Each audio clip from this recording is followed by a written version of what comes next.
27वां अध्याय।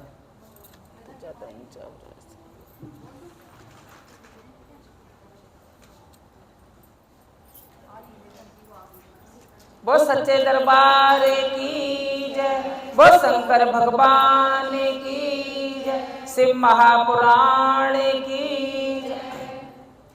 27वां अध्याय। इधर वीरभद्र कैलाश से अपनी सेना के साथ कनखल की ओर चला। उधर यज्ञशाला में नाना प्रकार के अपशगुन दिखाई देने लगे। आकाश में हड्डियों की वर्षा होने लगी, बिजली चमकने लगी। यह देखकर यज्ञ स्थल पर बैठे सभी लोग आश्चर्य करने लगे। दक्ष की बाईं आंख, बाह और बाईं जांघ फड़कने लगी। ठीक उसी समय आकाशवाणी हुई, हे दक्ष, तू महापापी तथा महामूर्ख है, तुझको हजारों बार धिक्कार है। तुझे आज भगवान श्री सदाशिव जी द्वारा अत्यंत दुख सहना होगा और केवल तेरे ही कारण आज समस्त देवमंडल को भी महान दुख की प्राप्ति होगी। दक्ष पत्नी ने सब लोगों को जो कि सभा में उपस्थित थे संबोधित करके कहा, तुम लोगों ने भगवान शंकर जी महाराज का अपमान किया है। भगवान शंकर जी की उपेक्षा करने वाला कभी सुख नहीं पा सकता। भगवान शंकर जी प्रलय करने वाले और सृष्टि का संहार करने वाले हैं। इत्यादि अब उनके कोप से कोई भी नहीं बच सकेगा। आकाशवाणी और दक्ष पत्नी की बात सुनकर सभा में बैठे सभी लोग मारे भय के थर थर कांपने लगे और दक्ष तो बेहद दुखी हुआ।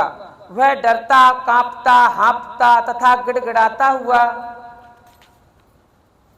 भगवान श्री विष्णु के पास पहुंचा और उनकी स्तुति करके बोला, प्रभु आप सबके स्वामी हैं, दीन बंधु, इस समय मैं बड़ा भयभीत हूँ, आप मेरी रक्षा कीजिए, मुझे बचाइए। इतना कहकर दक्ष भगवान श्री विष्णु के चरणों में गिर पड़ा।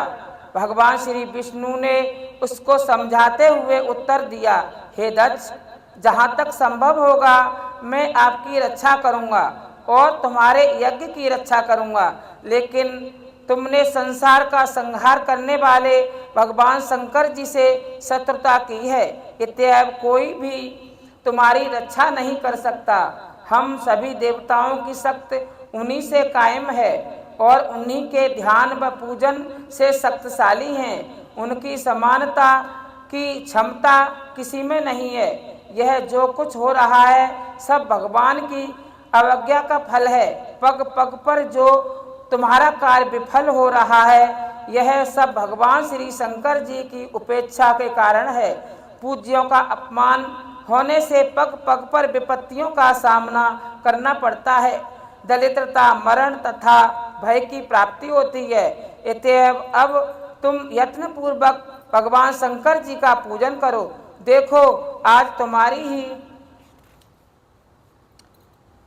दुर्गति के कारण हम सब घबराए हुए हैं और मारे भय के हम सबके मुख सूख गए हैं।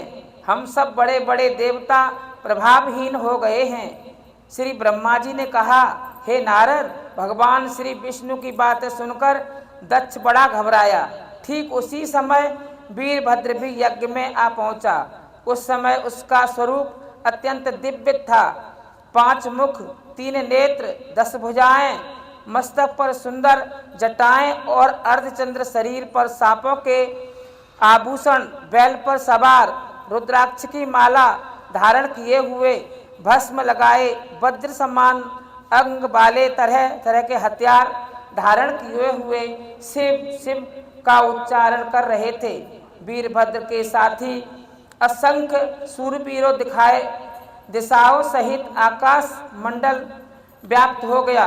7 द्वीप सहित पृथ्वी कांप उठी, समस्त समुद्र थर्रा उठे। यह देखकर दक्ष अपने मुख से रक्त बमन करने लगा और अपनी पत्नी सहित एक बार फिर भगवान श्री विष्णु के चरणों में गिर पड़ा और बोला, भगवान इस समय मेरा सहारा आप ही हैं। यदि आप मेरी रक्षा न करेंगे तो और कौन करेगा। भगवान श्री विष्णु ने उसको समझाते हुए कहा, हम अपनी शक्ति के अनुसार तुम्हारी रक्षा जरूर करेंगे, लेकिन भगवान शंकर ब्रह्मा स्वरूप हैं, सर्वशक्तिमान और सारे विश्व के स्वामी हैं। उनके कोप से भला जगत में तुम्हें कौन बचा सकता है। जब तुमने अहंकार में भरकर अपनी हानि लाभ के संबंध में कुछ नहीं सोचा, तो अब हम क्या कर सकते हैं। जो लोग भगवान को नहीं समझते, सुख और दुख के बारे में किसी प्रकार का विचार नहीं करते, वह 100 करोड़ वर्ष तक नरक में वास करते हैं। जिन भगवान शंकर के गुणों का वेद पुराण और शास्त्र नेति नेति कहकर वर्णन करते हैं, तुम उनके निंदक हो। और यह जो शिव गणों का सेनापति वीरभद्र है, इसके संबंध में शायद तुम नहीं जानते। यह तो श्री सदाशिव के शत्रुओं को जड़ मूल से नष्ट कर देता है। यह जो इस समय तुम्हारे यहाँ आया है, इसके आने से केवल तुमको ही नहीं बल्कि समस्त देवताओं को दुख सहना पड़ेगा। मेरे तुम्हें तुम्हारी रक्षा का वचन तो अवश्य दिया है, लेकिन मैं अपने अंदर इसको रोकने की शक्ति नहीं पा रहा हूँ। मेरा सुदर्शन चक्र आज शायद इसका मुकाबला न कर सके। यदि हम लोग यहाँ से भाग खड़े होंगे तो भी वीरभद्र अपने प्रभाव से हमें खींच लेगा। हम पाताल में ही क्यों न चले जाएं, इसके शस्त्र वहाँ पर भी अपना प्रभाव डालने से न रहेंगे। श्री शंकर जी ने कहा, हे नारद, भगवान श्री विष्णु दक्ष को इस प्रकार समझा रहे थे कि यज्ञ मंडप में वीरभद्र की सेना ने चारों तरफ से घेर लिया। उसी समय इंद्र अपनी सेना को लेकर वहां आए और अपना वज्र संभालकर युद्ध के लिए तैयार हो गए। इंद्र की सहायता के लिए सभी देवता आ गए। फिर क्या था, इंद्र तथा वीरभद्र के बीच में घोर युद्ध होने लगा। 28वां अध्याय। वो शंकर भगवान की जय। श्री ब्रह्मा जी बोले, हे नारद, यज्ञशाला में अब वेद मंत्रों की ध्वन की बजाय मेदन, शंख, दुंदुभी, मृदंग इत्यादि शब्द गूंजने लगा। दोनों पक्ष अपनी वीरता दिखाने लगे। उसी समय महेश भृगु ने शिवगणों पर उच्चाटन महामंत्र का प्रयोग किया और इंद्र शक्ति से रहित हो गए और इंद्र की सेना ने उनको व्याकुल कर दिया। सहस्त्रों गण मारे गए और सहस्त्रों भाग खड़े हुए। नारद जी, इसका कारण भगवान श्री सदाशिव जी महाराज का मंत्र शक्ति ब्राह्मणों को मान देगा, लेकिन वीरभद्र अपनी सेना को नष्ट होते तथा भागते देखकर क्रोध में भर गया। उन्होंने त्रिशूल हाथ में लेकर देवताओं को गिराना आरंभ किया। उन्होंने थोड़ी सी देर में ही देव सेना के छक्के छुड़ा दिए।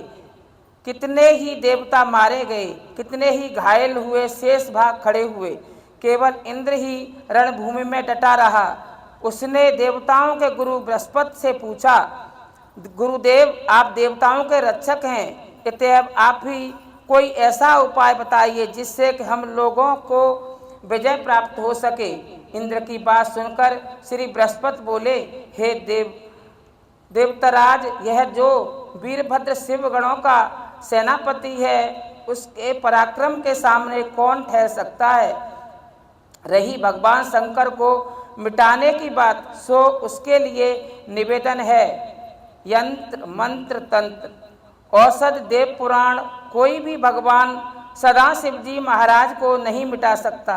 इस बात को प्रत्येक शिव भक्त जानता है और इस समय यह तुम्हारी मूर्खता है जो तुम मुझसे अपनी विजय के संबंध में प्रश्न कर रहे हो।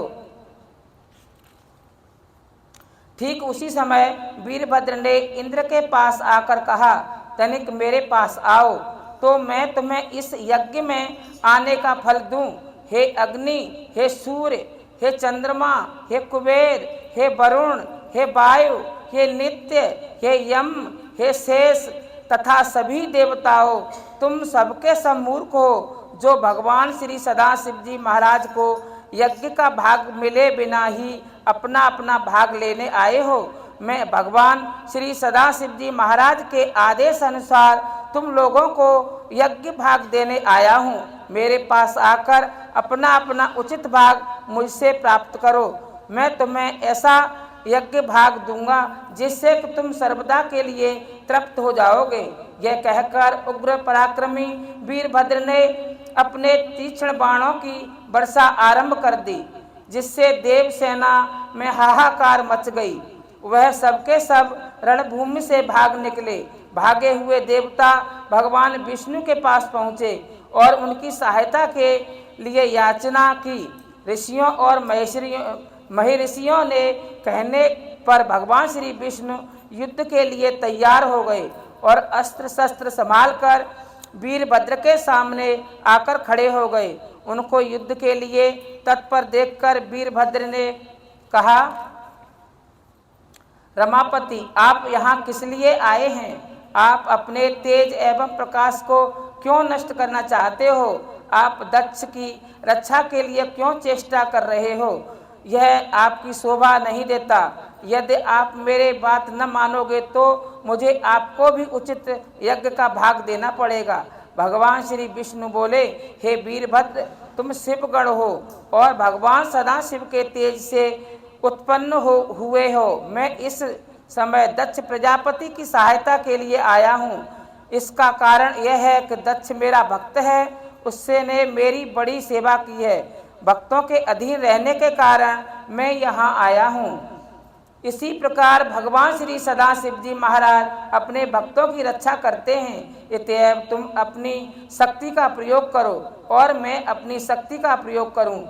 भगवान विष्णु की बात सुनकर वीरभद्र बड़े जोर से हंसा और कहा, प्रभु, आप और भगवान सदाशिव जी महाराज एक ही स्वरूप हैं। आप में और उनमें कोई भेद नहीं है।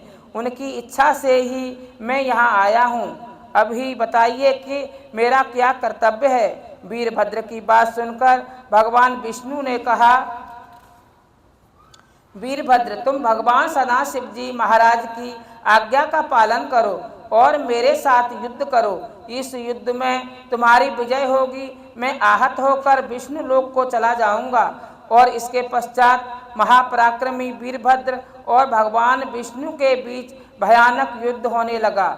इस भयंकर युद्ध से चारों ओर हाहाकार मच गया और देवता रणभूमि छोड़कर भाग गए। वह भी लौट आया। इंद्र भी वापस आ गया और भगवान श्री विष्णु की सहायता करने लगा। वो शंकर भगवान की जय।